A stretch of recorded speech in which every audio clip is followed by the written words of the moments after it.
This is the Bringing Business to Retail podcast, and today we are talking 5 things that you can sell after Christmas and still make money.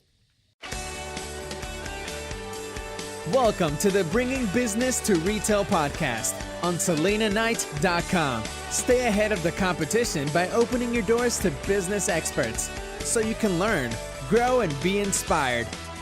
Passionate about bringing business strategies to independent retailers, please welcome your host, Selena Knight.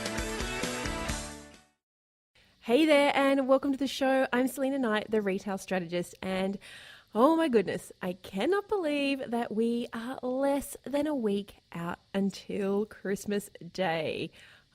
I love Christmas.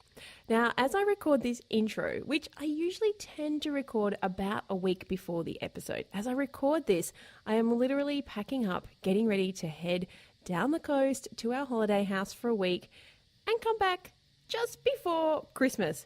I know, it seems kind of silly, right? Why would you take a holiday and come back like 2 days before Christmas and you have to rush around? Well, I really need a holiday. And this has all kind of come up to the surface since I recently had some blood tests done. Now, I've been feeling really tired, and I know I've been really short with people, and generally, I'm not my usual overachieving 150% into everything self. And so I could see that I just wasn't me. I felt like I didn't have focus.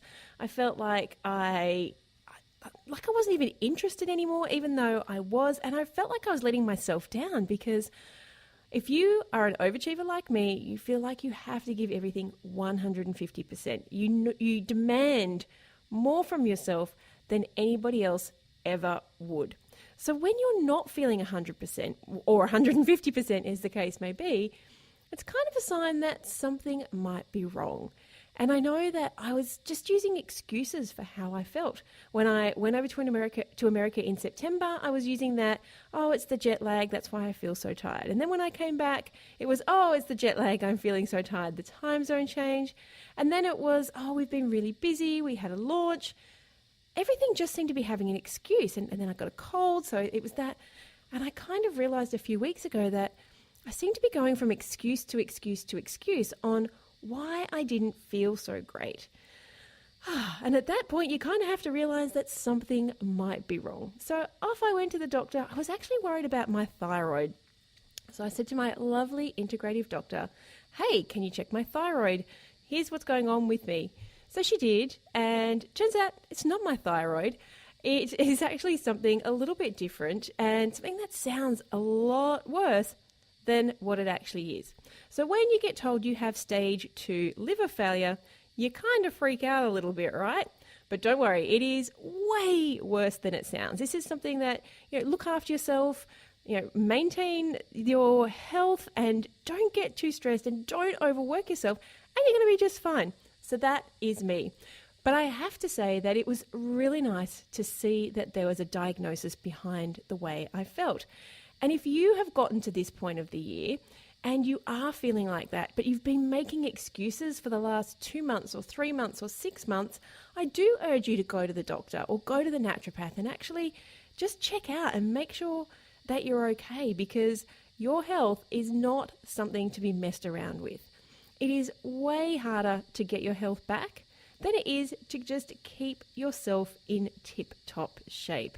So I just wanted to share that with you because health is one of those things that I've really been working on for the last 2 years. And I know from my clients, I know from the people that I work with, I know from just reading Facebook groups that so many people just work themselves to the bone. And that is not the reason that you started this business. The world is still going to be there if you are not working at 2 o'clock in the morning. So I'm asking you to take a break, to let yourself have some holidays over this holiday season, to give yourself a break and to know that your business is going to be there even if you don't manage to finish everything today or tonight. There will always be a to-do list, but try not to let it overwhelm you, because if you aren't at your best, physically and mentally and emotionally, then you're not going to be able to work well. You're not going to be able to function with your family well. And the reason you had you started this business, the reason you had this idea for a retail business, whatever it is that you sell, was so that you could have that freedom. And it is not freeing, it is not freedom if you are slaved to your business. So that's my little public health announcement for today. I want you to take some time out over this holiday period and just chill out and relax, step away from the computer, step away from technology, and just go and be with your friends and family. Okay, now with that said, you're probably thinking, well, but today's episode is all about things that you can sell after Christmas. Yes, it is. So I want you to jump back into this after you've had a little break, because time out is super important so that you can come back refreshed, revitalized, re-energized, and you can look at your business with a new sense of being excited about where you're at. Okay, so let's jump in to today's episode where I'm going to share with you 5 things that you can sell after Christmas and still make money. So 5 things that you can sell without having to discount, without having to price match, without having to feel like you have to jump into that endless cycle of sales and discounting. So, of course, today's episode is sponsored by my Ultimate Promotions Creator, the complete system to creating profitable retail promotions. If you don't have a plan on how you are going to market your business and make more money in this coming year, then the Ultimate Promotions Creator is for you. Inside, you'll find social media templates where you can just pop your images in or pop your text in to sell your products. You'll find my guide that shows you the easiest way to increase your sales. You'll get a day-by-day checklist. You'll get actual emails that you can copy and paste so that you reduce the overwhelm and the workload. But best of all, and I think probably the most important, is you get my marketing budget calculator. I'll show you not only how to craft promotions that actually sell and are profitable, but I'll also show you how to work out how much you should be spending in order to get results. So if that sounds like something you need, head on over to selinaknight.com/promo and you can grab the Ultimate Promotions Creator right there and get instant access. Okay, so let's jump into number 1 of the 5 things to sell after Christmas and still make money. The first one is, don't forget that people often have their sights on something particular in the lead up to Christmas. And if they didn't get it for whatever reason, they might well be inclined to buy it. So how do you make this work for you? Well, one, if you have an actual physical shop, is you can always send out quotes before Christmas and you can follow those quotes up after Christmas. Or you can simply send an email out to your list saying, hey, didn't get what you wanted? Then come back in and grab it for yourself. Of course, you can do a promo or a deal around that. You don't have to discount. But remind people that this thing is still there, and if they want it, you have it in store now. But even better, if you have an online store, you can set up a retargeted ad with a promotion. So quite simply, you can send an ad out to people who've already visited that product, or if they put it into their cart and they didn't go through and purchase it. Facebook ads and Instagram ads allow you to do exactly that. The great thing about retargeting is somebody already knows about your product. They've already shown interest in it. So they're what we like to call warm buyers. They already have an idea whether they want that product or not. So this is the perfect time for you to go out and set up a whole bunch of retargeting ads. And if you have a product, if you have the platform Shopify or WooCommerce or BigCommerce, you can set up what are called dynamic product ads. Just Google it with your platform and you'll see the step-by-step instructions on how to set these ads up. Now, this is not something that you just run after Christmas. It should be part of your complete marketing strategy day in and day out.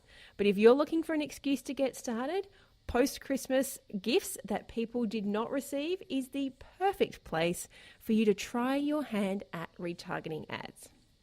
Okay, number 2 is being really aware about gift cards. So obviously, a lot of people are going to come in after Christmas with gift cards and they're going to want to redeem them. So what can you do in order to maximize sales after Christmas with people who have gift cards? So you could put a promotion together and have a think about what's sitting in your stockroom. What is something that you would like to move? And you could put an offer that if somebody uses their gift card to buy a purchase, is that very good English? If someone uses a gift card to pay for something that they want to buy, then they can get a bonus. Now, it seems like a strange little scenario, doesn't it? But I don't want an influx of gift cards after Christmas. Well, I want you to think about it in terms of cash flow. So those gift cards are going to be sitting on your balance sheet, and generally people will have around 12 months to redeem them. Wouldn't it be great if you could just get most of those off your balance sheet straight away? Because I don't know about you, but I tend to find that gift cards always seem to come in when you're having a really lean week. And they're usually for really big amounts of money. So if we can remind people that they have these gift cards and now is a perfect time to use them, then let's get those off the balance sheet. Let's use them up. Let's get people while they're already in the buying spirit to come back to your store, to come back to your website and spend up big. Yay! And also remember that a lot of people, like myself, have birthdays straight after Christmas. So gift cards are great incentives. Don't think that gift cards can only be sold during the holiday time. If you're going to do a gift card promotion where people can use their gift cards and get a free bonus, remember that you can also sell gift cards in the same way. So with every gift card sold, for every $100 of gift cards sold, the purchaser will get a $15 gift card for themselves. That's just an example. So my number 2 thing to sell after Christmas is to sell gift cards, but also to sell the redemption of gift cards. Something a little bit different, something a little bit out of the box, but I would love it if you could get those gift cards off your list, off your balance sheet, get those people back in the store while they're really excited. And hey, a lot of people get money for Christmas as well. So they could be really cashed up and open to spending. So let's get those people back in your store, back on your website, and spending their money and making your cash register ring. Okay, number 3. I feel like number 3 is a bit of a no-brainer. So these are clearly not in order. I was just jotting down things that I think would sell really well after Christmas, and these are what popped up. So in no particular order, number 3, the no-brainer, is New Year's products. So if you sell products that are relative to New Year's, then I want you to sell them. You have exactly 1 week to get this stuff out the door before it becomes redundant. And by the same token, what do you have that was kind of Christmassy that could be repurposed for New Year's?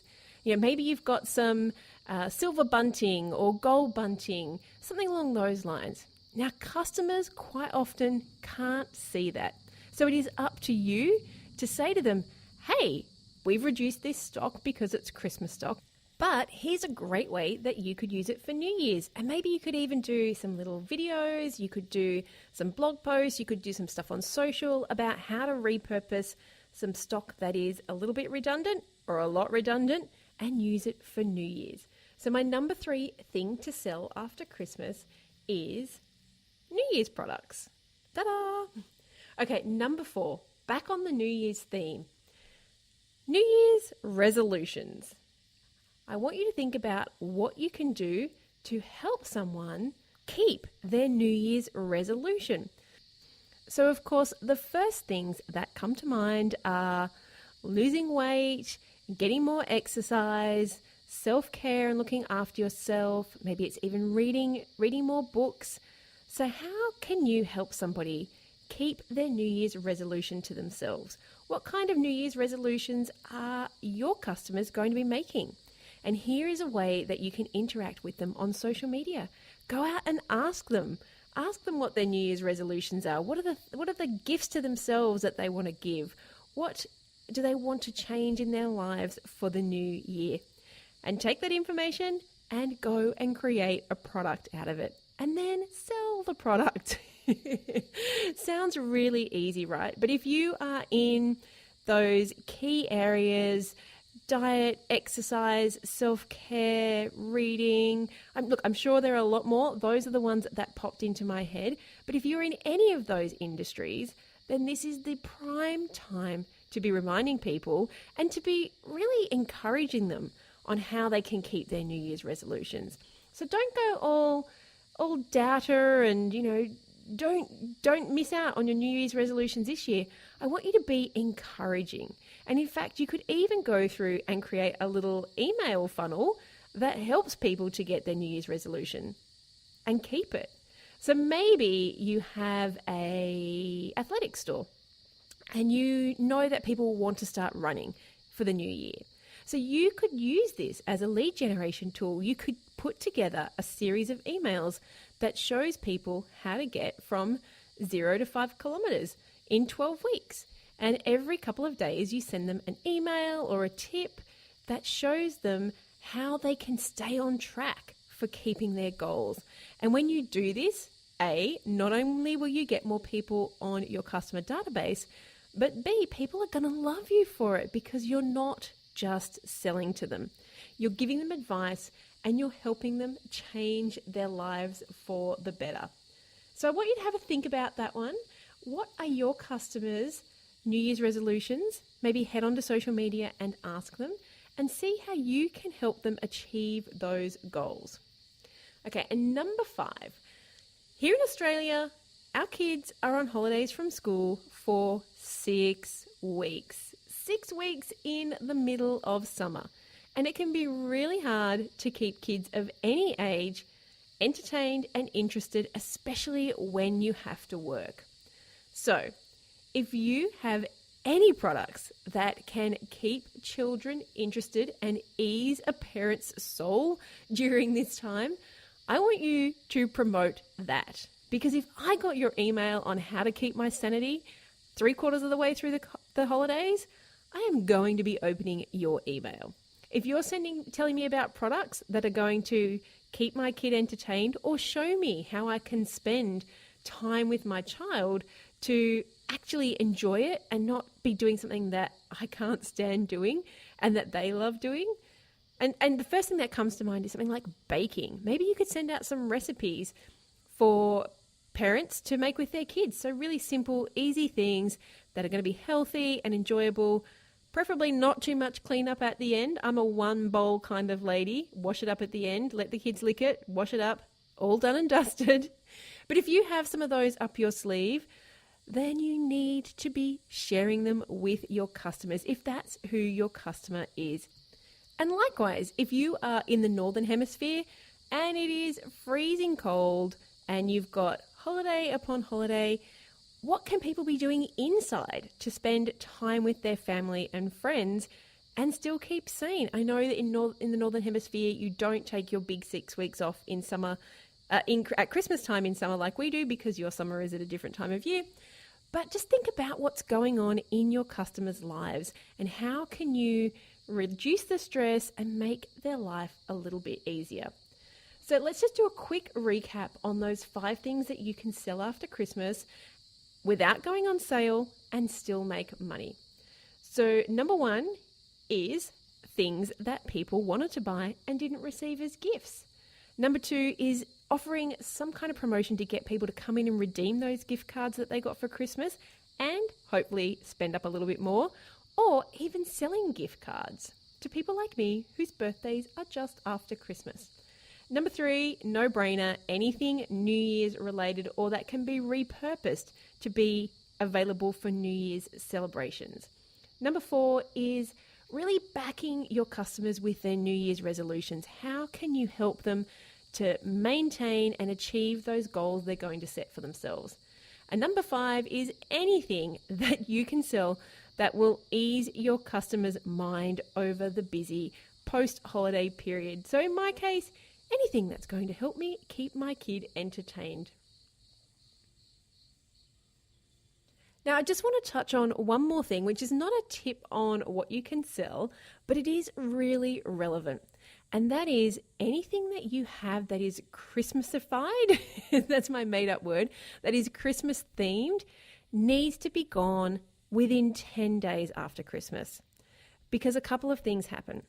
Once we get past about New Year's Day, most people start packing up the Christmas tree.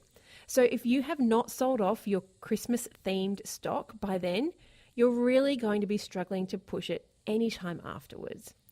2 is the fact that this stuff is going to cost you money for the next 10 or 11 months if you happen to bundle it all up and pack it into your stock room.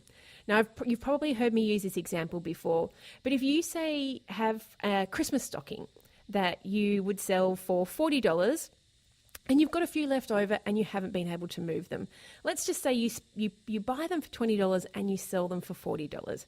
If you have 3 left over mid-January and you can't sell them, you're going to be putting $60 worth of money back on the shelf for another $10. For another 10 months, not $10. And I want you to think about what you could do with that $60 for the next 11 months if you had it as cash. And then think about, well, what if I had $40 instead of $60? What could I buy and sell 11 times over that would make me money? So let's say you sell umbrellas. I'm just making this up, of course. Let's say you sell umbrellas and you can buy a really nice umbrella for $15 and you sell it for $30. And they sell week in, week out. If you bought 2 umbrellas with your $60 that you've put back on the shelf, I haven't got my calculator in front of me, but you're going to make $30 times 11 months. I think that's $330 when you had that $60 sitting back on the shelf. So if you get to the first week of January and you still have Christmas themed stock sitting in your store or on your website, I want it out the door now. I don't care if you have to lose money on it, because just think about $60 on the shelf for the next 11 months or potentially $30 or $40. Yes, you're cutting a loss, but that $30 or $40 you can use to buy product that actually moves and can make you money 11 more times in the process. I hope that makes sense for you. It probably wasn't the most well thought out example, but essentially sticking things back on the shelf for 11 months is bad. We don't want to be doing it because it is costing you money on stock that you could be selling month in, month out, or even just trialing new stock to see how it goes. But if it's on the shelf and it's old Christmas stock, nobody's buying it, the money is tied up, and you can't be using it for your business. So I kind of guess it's an opportunity cost, because while it's on the shelf, you can't be using that cash flow to keep other things going in and out of your business and making money. Okay, after that little cash flow lesson, I hope that you've been able to take these 5 things in one lesson, and you're able to think of at least 1 or 2 that you can put in place really easily. I didn't want any of these to be super hard. I just wanted them to be things that you could maybe spend half a day on, few hours, and just be able to put them in place so that you can be making money after Christmas, so that you can have a promotion going after Christmas that does not rely on discounting. Because you know that all those people who go shopping post-holidays are looking for deals. But deals do not have to be all about discounts. If you need some more help putting your promotion together, then remember to head on over to selinaknight.com/promo and check out how the Ultimate Promotions Creator can help you to create a profitable retail promotion that doesn't rely on discounting. Until next week, where I'm going to be sharing with you how you can maximize your sales in January. Have a fantastic holiday season.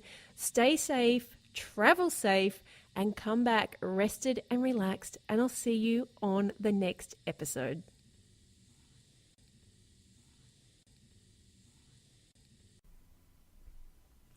I hope you enjoyed this week's episode of the Bringing Business to Retail podcast. You can find all of the show notes over at selinaknight.com. If you found something that you heard today particularly useful, I'd love it if you could leave me a review on iTunes or Stitcher. And of course, feel free to share this episode with someone that you think could benefit by listening to it. Want more retail biz strategies? You can watch the Bringing Business to Retail TV show, where each week I'll answer a question or provide you with a simple, actionable retail biz strategy that you can implement in your business right away. If you have a question or a guest, I'd love to hear from you. Drop my team an email at podcast@selinaknight.com, and I'll see you on the next episode. Have a great week.